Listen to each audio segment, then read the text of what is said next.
Awesome. So I'm going to introduce our guest speaker today, Diane Labazio with Creative Solutions Consulting. And over the years, Diane has represented many major brands across the country, from selling coffee systems on Rodeo Drive to cold calling physicians in the Midwest. Diane has learned that successful sales is not about the selling, it is about building relationships, which all of you know the Chamber is about. She uses her real-world knowledge of the sales process to help her clients tell their story in a persuasive and authentic way that gets results. During this group, she will present on the 10 mistakes women make in sales, learn how to tell others what you do with confidence, deal with objections, and how to sell without being salesy in an approachable and effective way every single time. So Diane, why don't you go ahead and take it away? Thank you. So hi, everyone. I see some familiar faces, but I don't know everyone here. So just like Melissa mentioned, I actually have been in the sales field since even before I graduated from college. I have a degree in communications, but the way I paid for that degree was representing other companies like Weber and Godiva and Nespresso, Nestle, and things like that for their accounts, as well as for at major events, at film festivals and things like that. And over the years, my sales career helped me as I kind of traversed across the country because of my husband's career. It helped me always find a job, because people always need persuasive people who can, close a sale. That's always good. But what really happens is it's not just about closing the sale, it's about building the relationship so you don't have to sell. The people trust you, you become a resource, and you go from there. So where I really found myself creating those relationships was through my local chamber. When I was living in Flagstaff, Arizona, anytime I showed up to a ribbon cutting when I sold advertising for 2 large papers, the entire chamber would show up as well, obviously. And it got to the point where the president of the chamber said, "Diane, you're showing up at every single thing. Why don't you just become an ambassador?" And I said, "Of course." And then I found out that's really a great way to build relationships. So I am 100% thrilled and happy to chat with you and help you close more sales by building better relationships. So currently in my own business right now, I obviously sell my own products like website design and things like that. But really where I shine is helping my clients represent what they do with integrity, but also finding ways to help them gain new clients, represent their products well and their services well. So really with that, a lot of times someone can be excited about what they do, but they don't know how to tell other people about it. So with all that in mind, I do have a PowerPoint. It only works if I remember to share it, but I'm only going to have a couple slides because the rest will be me kind of getting to the meat of the conversation. All right, so there I am, Creative Solution Consulting. I founded this in 2013 when I lived in Michigan. I had just gotten out of the corporate sector of representing a vocational college, where I would go into for medical students in the vocational setting, where I would go and set up their externships and things like that. So I did something very scary. I cold called, meaning I walked in cold to a doctor's office, knocked on their door, and then proceeded to tell them why they needed to take this extern and teach them things. So I understand all the scary aspects of selling in person, as well as the actual persuasive marketing. Because one thing about, and these are some of the services I offer, and one thing I realized about marketing is that you can have the best campaign in the world, but at the end of it, once you get all those hot leads and all the followers and all the likes, at the end, you still need to be able to tell someone what you do and get them to buy in. That's all something we can agree on, right? Okay. So the first thing we're going to talk about is who's in sales. That's a simple answer. Everyone is in sales. Even if you think you don't sell, even if you don't have a widget to lay down, even if you're always trying to get someone to do something. Nowadays, they call it conversion. You want something to convert. You want someone to find your Facebook page and like it. You want them to go onto your website and like your email list so that you can send them a newsletter. You want them to buy your service. You want them to become a member. All of that is conversion, and all of that is persuasive. So everyone can use some aspect of what we're going to talk about. And, you know, we titled this The 10 Mistakes Women Make in Sales. And that kind of starts it out on a negative note, but it's really more of, you know, some of the things that make women wonderful. Our communication style, we're service oriented. You know, we like to be of service and serve others. We're detail oriented. We're great multitaskers because we have to manage so many things: family, work, children, everything, volunteer work. And a lot of us like to communicate. We like to talk. We like to connect with others. All of those things are amazing qualities that a lot of women share. So when I say mistakes that women make in sales, it's really more towards things that we're kind of conditioned to believe we can and can't do, such as being assertive, asking direct questions, telling people what we need, expecting them to actually hear that and do something about it. Those have been taught to us as less of a priority. So that's what I mean when I say mistakes. And what makes a good salesperson? So a good salesperson are some of those, you know, qualities I just listed: being a good listener, communicating well, things like that, relationship building. But what makes what makes a good salesperson is also being dependable, assertive, sociable, meaning you like to connect and be connected. Again, being a member of a chamber, you know, I'm sure people have attended, you know, say, oh, well, I didn't get much out of this chamber membership, but they never attended an event. They never talked to another person. They just paid the dues. So showing up, being sociable, that's part of being good in sales. Being reliable, setting the expectation that someone can reach you when they need to. That's part of being a good salesperson. So what makes a less good salesperson is, or a less good communicator as well, not following up, having a negative attitude, being over aggressive, not listening to cues, not, you know, respecting people's time, and not being social. So potentially you can be on when you're talking to someone, but you don't have a connection with them. So those are two different things. You can tell everyone, everything you want them to know about your product.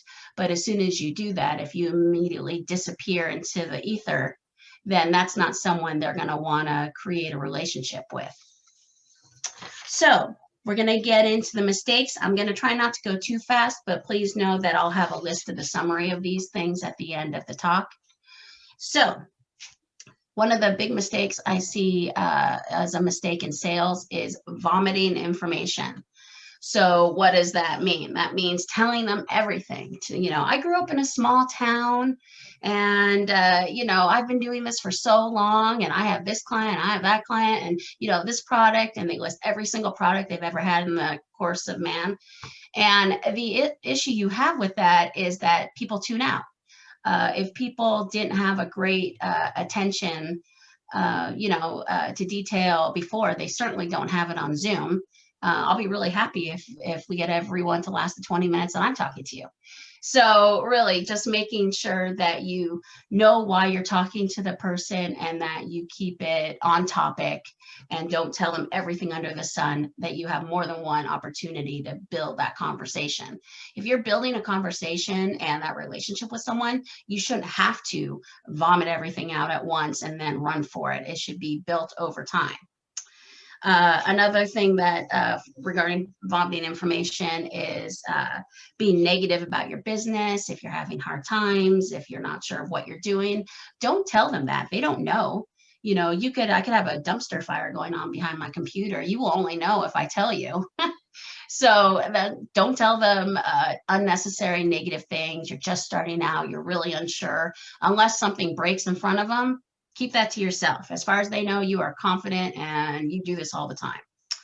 Another thing is don't badmouth your competition. So previously, when I worked in advertising sales, a lot of times my clients would also have accounts with radio, accounts with TV, other papers. And really, ideally, what people should do is use those services in collaboration. So again, if I do web design, if I'm working with a social media specialist and something else, it's not my job to talk badly about someone else to get that deal. It's my job to represent why I'm a good fit and then work with everyone else so that the goal is the client is successful, not I'm just successful, but as a total parts of the whole, we're all successful, because when the client's successful, then it reflects well on everyone. Another mistake people make in sales is not paying attention to cues. So learning to read your audience, learning to use humor, carefully, especially right now. There was an old adage of keep your politics, don't talk about politics, religion, and I think deeply personal things like intimate things. Don't talk about that at a dinner table. And it seems old fashioned, but I would say it's still totally on topic, especially these days with business. Put your service front and center. Not necessarily your specific personal opinion if it isn't part of a larger thing. So if there's an awareness holiday or if there's a movement and you resonate with that, then that's part of your authentic brand. You can definitely feature that and talk about it, but don't, when you're trying to make that sale and it's not on topic, that is not the best place for it. Does that make sense? And again, respecting their time, that's another cue to pay attention to. Back in the old days when I would meet people in person, obviously you don't schedule meetings of a restaurant owner during their lunch rush. You don't schedule, your appointment with, someone during their busiest time of day. And so some of these things are kind of common sense, but I think they're all good reminders. So another thing is to make sure that you don't sell, you consult. Because when you're consulting, again, you're building that relationship, you're having a conversation, you're listening to their problems, their pain points, and then you're reacting and problem solving with them. You're not just offering a, one size fits all solution. And when you do that, when you consult, it builds trust. And it also helps people see you as the resource you are. So for instance, if I go in for a teeth cleaning at Zulai, and full disclosure, her husband is my dentist. If I go in there and I'm just going in for a checkup, and then all of a sudden I'm sold on a teeth whitening system and Invisalign and everything else, but they don't stop to listen to the fact that I'm scared to go to the dentist. I avoid it like the plague. I'm so nervous right now. And all they do is sell, sell, sell, which, if you've ever been there at her practice, that is not a thing. They are not like that. Then immediately you lose the potential for those larger ticket items because we haven't built the trust that I need to keep on utilizing that service. So that's why consulting and building that relationship is more important than the sell, than the immediate kind of gratification. So things you should do is know not just about your product, but know about your field. Also know, so like for instance with skincare, like with Mary Kay, don't just know that your lipstick does XYZ. Know that the trends of the season are this, that, and the other. That clean makeup is a huge trend and is here to stay, and then this is how these products fulfill that. Know the larger part. And then be prepared to help your client for the long haul. So I will say that most times people don't buy the product, they buy you. That's what they're buying into, unless it's an emergency and they need someone right there and they just pick a name off of Yelp. But even then, you're still winning their business to have, wanting them to come use you again. Another thing that I see a lot of people not do in sales is making it easy to buy from them. So you're like, what does that mean? So you want to make it as easy as possible for someone to say yes to you. You don't want to be a woman of mystery or intrigue. You don't want to be coy. You want to be direct in what you're representing. You want to make it as easy as possible for someone to know the process of working with you. I'm going to be very wild and say you should even be transparent with your pricing as much as you can. I think that's a little harder when it's service oriented and there's proposals and things like that. But using examples of previous clients you've worked with and kind of giving people a range of what you've charged in the past, because that helps also them know what to expect. It also helps you make sure that you are not wasting your time, because your time is important too. If the thing you represent is in the budget of $2,000 and then you find out through that conversation they can only afford $500, that's a good time to know that before you go through the process of creating a proposal or getting more people together for the meeting. So make it as easy as possible for people to say yes to you by being transparent, by following up, by having an onboarding process, and actually then doing what you say you're going to do, which sounds simple, but it's honestly hard. And a lot of it is part of that, make it easy to say yes, is just being, available, answering the phone calls, answering the emails in a timely fashion. That's honestly, I get clients just for doing that, just for being reachable. Another thing that I see, especially women doing in sales, not doing in sales, is not asking for the sale. So you build up what you do, you give them this incredible information, you're totally vibing, you're having this wonderful, conversation or Zoom call, or, they're ready to go. And then you go, okay, great. And then nothing.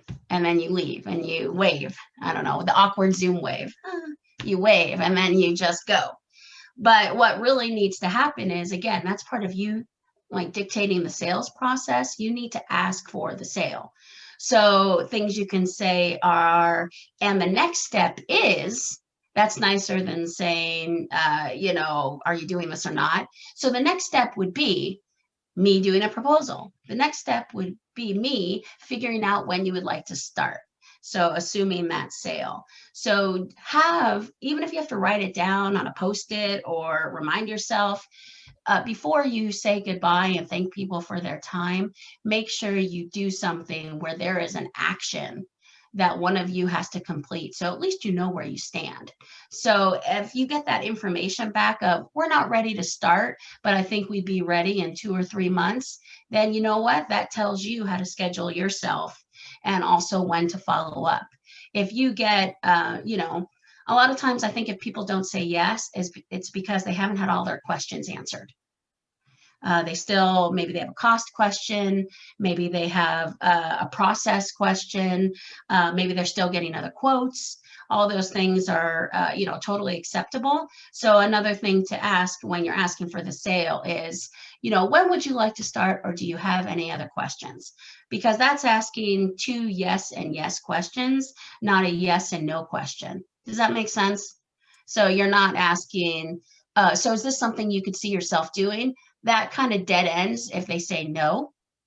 But if you say, when do you think you'd want to start? Or would you like to have another meeting about this? Or, can I answer any other questions you have?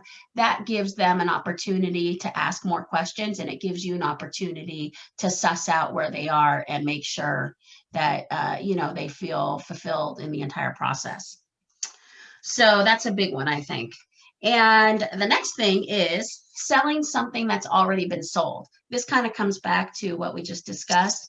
So again, you're having this great moment, you're having the synchronicity, you're telling them about everything you do, you're super excited, and then they're super excited, and then you're so excited, you keep on telling them, and then the more you tell them, the less excited they are, because you're kind of talking them out of the sale. Either you're making it overcomplicated, or you're overwhelming them, or they're running out of time. Something about it feels just too much. So I would say when you have to choose, keep it short. So when I used to sell, I sold insurance at one point, and I was a high producer and all that good stuff. But what happened was, in the beginning, I would tell people when I'd have these group sales meetings about every single product.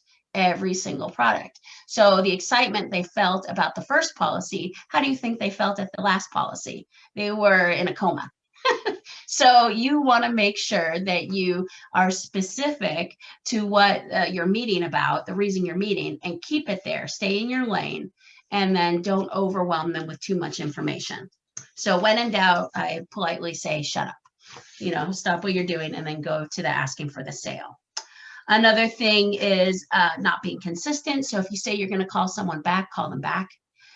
Make reminders for yourself, have a CRM, some kind of sales tracking, whether it's an Excel sheet or HubSpot has a good free one that's always free. You don't have to be a member or anything like that. Do something where you get reminders so that you can create that sales funnel where it's not like a yes or no and then you forget about them. And I would also say, making sure that, especially this is kind of a woman thing, taking things personally. So if someone says no, they're not saying no to you. They're saying no to your service. And I feel like when you represent something and it's just you, like my creative solution consulting, I'm the one employee, I'm the everything. So if someone didn't want my web design, then I, take it personally, potentially. But when I represented large products and services, I didn't take it personally when they said no, because they were saying no to the product and service, not to me. So that's something that you should always remember. If someone is saying no to the whatever service or ask that you're doing, don't take it personally. It just might not be a great time for them, and keep in connection with them. Keep talking to them. You don't have, build that relationship. And then when it's meant to be, it will be. And another thing is lacking self-confidence. And I know we're getting a little close on time. So one thing, and then this will be my last thing, women say sorry so much. I'm sorry for taking your time. I'm sorry to bother you. I'm sorry that you're forced to talk to me about this. Don't ever apologize for what you sell, what you represent, what you're excited about, because that's something to be proud of. And I will say that men don't do that. They're not like, sorry to bother you. They just assume that their information is so valuable that why wouldn't you want to have it? Sorry. Okay. So really making sure that you're proud of what you do, that you know why you're there, that you have a reason to be there, and then you don't have to apologize for representing something that you're passionate about, and that's something you believe people need to know about. Because if you didn't believe that people needed to know about it, why would you be doing it for a living, right? So those are my talking points, and I will share the last slide just so you could see the summary. And then I guess we'll get to questions. So it was a little bit broad-based, but hopefully it gave you a couple nuggets to take away. And then if you want, you could take a screenshot of this. And then that way you'll have it for later use. And of course, if you have any questions or you're not clear on something, you can certainly email me or give me a call, and I'll share my contact info in a second once I know everyone has this info. Everyone good? I can move to the next slide. Perfect. So this is me. Hopefully you can see it. And if you want to email me, feel free. It says make an appointment. I can put my scheduling link. I'll put it in the chat as well. And I'll put all this information in the chat if you want to reach me for anything. I'm always happy to talk about this, have coffee, and, and connect.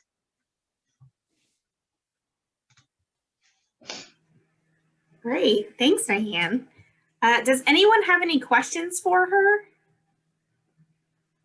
or comments? I know one of the biggest things is definitely the sorry statement. I feel like I say it all the time, and it's so true. You don't need to say that. Mm-hmm. You belong there. You're supposed to be there. Right. As soon as, especially with Zoom meetings, everything is much less casual, and there's intention behind why you're there. So people have allotted the time to talk to you. So, they expect it. But I will also say, especially I'm sure everyone experiences this, having the small talk and the chit chat and things like that before you dive into the presentation or whatever. I will say that I was in a women's group before where we had people, if someone wanted to meet with someone, we had them discuss why they were meeting.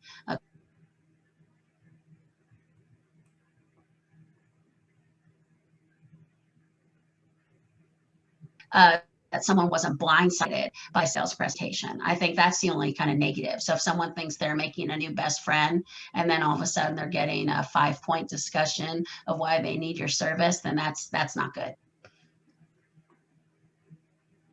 That is very true. Diane Covington. Diane, that was great information. So I have a quick question for you. So if you come prepared to share information, I find that depending on the personality style of the person you're sharing it with, if you are a detail person, you tend to want to give too much detail. And if they're not a detail person, it is literally like vomiting too much information. But then I find on the flip side of the coin, if you are not a detail person and you're kind of just skimming over the highlights to see what their interest is, and they're very detailed, it can come across very detached. So could you maybe give 1 or 2 tips on how to determine after a few minutes of meeting with somebody what type of style they are, so you'll know how much information to share? That's a great question. I think you really have to pay attention to cues, pay attention to how they're talking with you, what questions they're asking, how much information they're giving. And I say kind of mirror that pace. So for instance, if I'm in a room with Diane Covington, she's a talker, I'm a talker. We will talk the roof down. We will and because we see that with each other. And then so if she is kind of giving me a lot of information, that is something I'm familiar with and can accept. Having said that, if I'm talking with someone else and they're going at a slower pace, they're asking more thought-provoking questions, they want a little bit more of a deep dive, then I have to, the kind of onus is on me to pause, answer those questions, not talk over them, not talk past them. It's really to mirror what they're doing and then slow down. And then that's a big part of the paying attention to the cues, because then if they're more thoughtful, then you need to be more thoughtful. Now, if someone that's different than someone not understanding what you're saying and not comprehending kind of the concept. Sometimes I'll get excited about something and I'll start spitting out the marketing jargon. And then you can instantly see when you lose them. So that would be another thing. When you're talking with someone, really find out how much do they already know. It could be that this is something they've researched for a really long time and now they're ready to pull the trigger.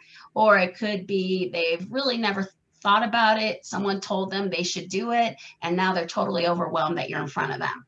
So asking good questions, paying attention to their tone, mirroring them so that, and don't, not be creepy, don't talk in the same way that they are and everything, but pay attention to intonation and speed and things like that. Is that helpful? Yeah, that's true even from the chamber side, because when I joined the chamber as a staff person, I was membership. So it was the same thing, like, let me hit all the points for the chamber membership that you could want before. But now, having worked here for a few years, I've learned to, one, ask if they have worked with the chamber before, because if they have, they totally understand it. And two, I try to get their story first and then see how the chamber can help them. Because if they don't care about something that we do, then I don't focus on that. I try to see how we can customize what we do to fit them. So it's very true. And then that's part of building that relationship and being consultative. So you're having that intake of information, and then you're listening to that, and then you're responding to it. So then that person feels heard. They feel like you're problem solving with them. I think that's so important. And then it's less combative as well. You don't want to necessarily, and I will say another thing is, as someone who's done sales and things like that, being a good customer is also a big sales tip in that. So someone is taking the time to talk to you about something, so not blowing them off, not ghosting them and things like that, because they could be your ideal person. So even though they don't need your service, even if you don't need someone's service right then, they could be best friends with your ideal client. And if you blow them off because you don't need it, then that can really bite you in the butt long term as far as building a relationship and potentially missing out on that. Absolutely. Are there any other questions for Diane? Is there one tip that she has given that you feel you can take back to your business today? Don't badmouth your competition. That's a good one. So I was just going to chime in. Diane, I appreciate all your thoughts and have learned over the years to build relationships, as I build my business. But I picked up some verbiage from you that was great. The next step would be, this is in the closing, instead of just saying, well, do you want to, proceed? It's a softer sell. When do you think you might want to start? Do you have other questions? So, that's helpful verbiage to kind of ease from the informational part to the moving the client or the prospective client forward. Exactly. And you're taking also, and I appreciate your feedback, and also you're taking their opinion into account, and you're kind of taking their temperature and finding out where they're at. So all of those things are, again, something you would do in a conversation. So if you think about it that way of having a conversation, not selling, if you were with a friend, you wouldn't be like, are we going to dinner? Yes or no? You wouldn't do that to someone that you like. So why would you do that to someone you want to build a relationship with and do business with for a long time? And I think sometimes there's a scarcity mindset issue of, and especially if you find out they're talking to the competitors and things like that. But and this is a little bit scope creep on the conversation, but your ideal client is going to value what you value. And the only way they can figure that out is by having those conversations. And if they don't have all the information they need, then you have another conversation.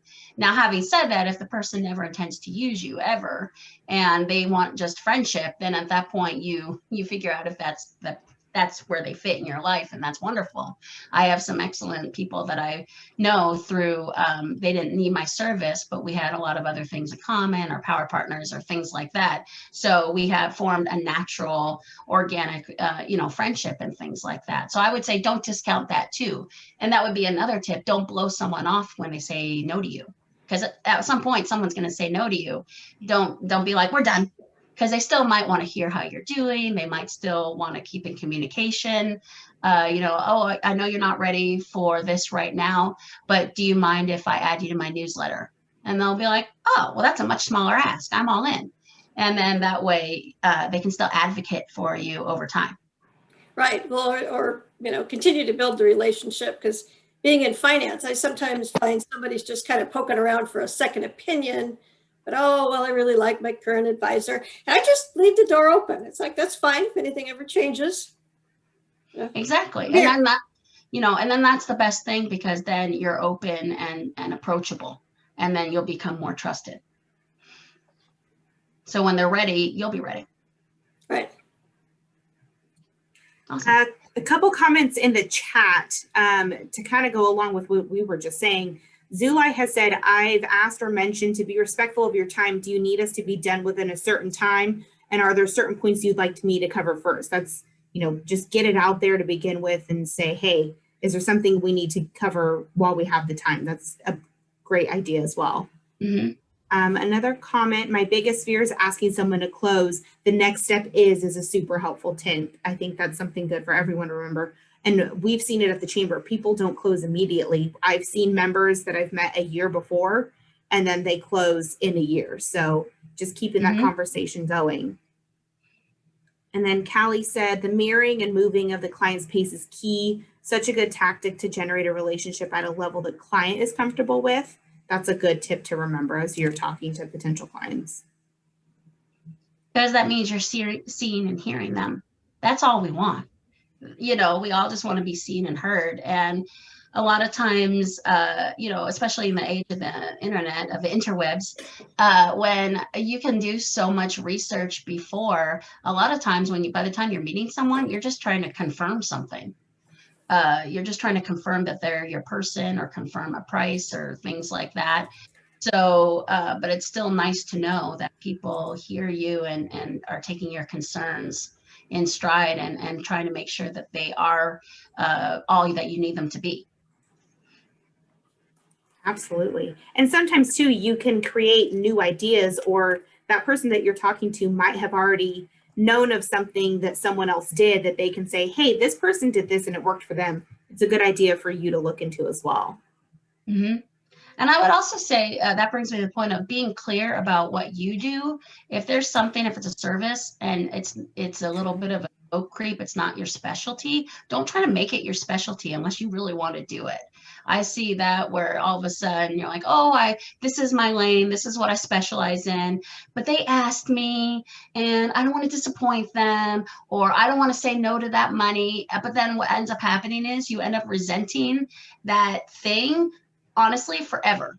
And if it's a long-term thing, you will be unhappy for a long time versus having a power partner or someone you can refer to who that is their joy in life and you're connecting them. So then you're still the good resource and you still help them and you're still someone they can trust, and they will appreciate that transparency and the fact that you didn't try to fit, into do something that isn't your specialty.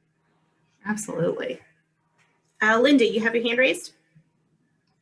Yes, I just wanted to add a technique that I was taught many years ago in sales training that was helpful to me in handling objections, as we call them, where someone has some kind of reasoning that they don't want to act now or take your services. And it's called I'm sure you've heard of this, Diana, many of you, the feel, felt, found technique.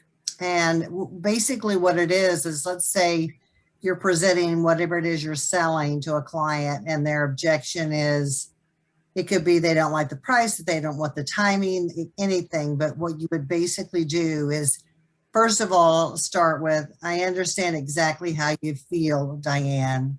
And in fact, a lot of my customers have felt the same way as you. They think the interest rates are going to come back down again, and they're waiting for that. But what we found is there's no guarantee that the rates are going to come down like they were last summer. And we're still in a 30-year low. So, I just want to put you at ease with that. Something like that. It's feel, felt, found. Well, that's a really good technique. And it actually helps you, kind of put together that framework of reasoning without saying fine and then ending it. You're communicating your fear, not fear, but why they should reconsider, and I think that's strong.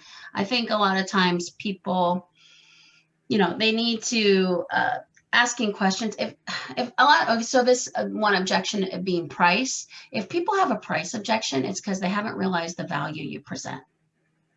And sometimes that's just not something you can ever get past if someone has a set budget. But a lot of times people aren't upset about the price, they're upset about the perceived value.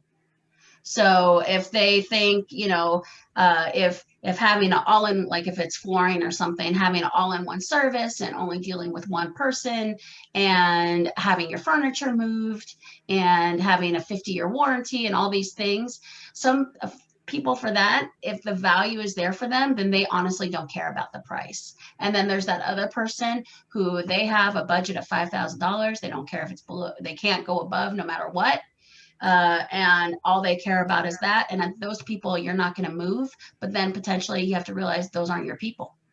I think a big part of a mistake people make in sales is trying to make people who are not your people, your people.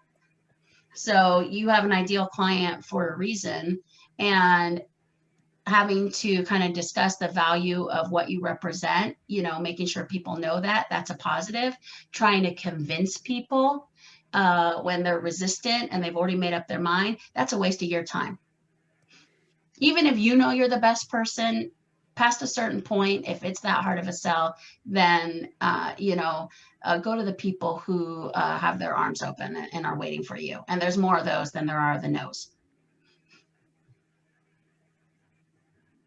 Great. Any other questions or comments before we wrap up? No? All right. Well, oh, Diane, go ahead. Dan Just one Covington. really quick question, Diane, because you are so gifted and talented. If we could all be talent scouts for you, who is your ideal client? Who are you looking for as your next? Because we all know lots of people to refer. So who's your perfect client? Oh, I like that question. So my ideal client is someone who's passionate about what they do, but they're not quite sure how to tell other people about it. And that could be online in a website, that could be in writing, and that could be in person. So a lot of times they have the tech, but if your, let's say, for instance, website isn't targeting your ideal client and you're putting all this effort into it, or you're promoting a product that doesn't actually sell, then you're spending a lot of effort and getting nowhere. So a thing that makes me different is I have the tech background, but I also have the content and actual sales experience. So people who need someone that they can trust to help kind of navigate that in the sales funnel and have it actually be, you know, relevant to what we're doing in these days as far as the tech aspect and stuff like that. So Great thank question, you. Diane. Any others? All right. So we're going to wrap it up. We do have 2 events next week. On Tuesday at 4 o'clock, we have Assemblyman Tim Grayson coming to speak on Zoom about impact fees and local legislation. So that'll be a lot of good information. Assemblyman Grayson was mayor of Concord before, so he's very aware of what we have going on here, and he's a great chamber supporter. So we're very excited to have him. And then next Thursday at 4 p.m. is our mixer, and we are just going to be straight networking. We do not have a speaker. We want to give you guys time to get on and talk to each other, so we will be doing that. I do want to give a plug to the veranda. They had crumble cookies open, so go get your delicious sweets. Callie, I know you're like right there, so it's at your beck and call. But they are located on the, if you're looking at the veranda, the left-hand side between Yard House and Texas to Brazil. Mod Pizza, next There to we Mod go. Mod Pizza. Pizza. There we go. Yeah, and both Jared and his wife moved from Portland. They're Concord residents now, and they have employed 60 bakers in the city of Concord and local talent to help churn out cookies around the clock. Well, that's amazing. That's a lot of jobs. So we need to go Yes. support them. Go grab your delicious cookies for your sweet treats today. Thanks, Melissa. Yeah, of course. All right. With that, we are going to wrap up. We hope to see you guys next week, and we hope you have a rest of your good day.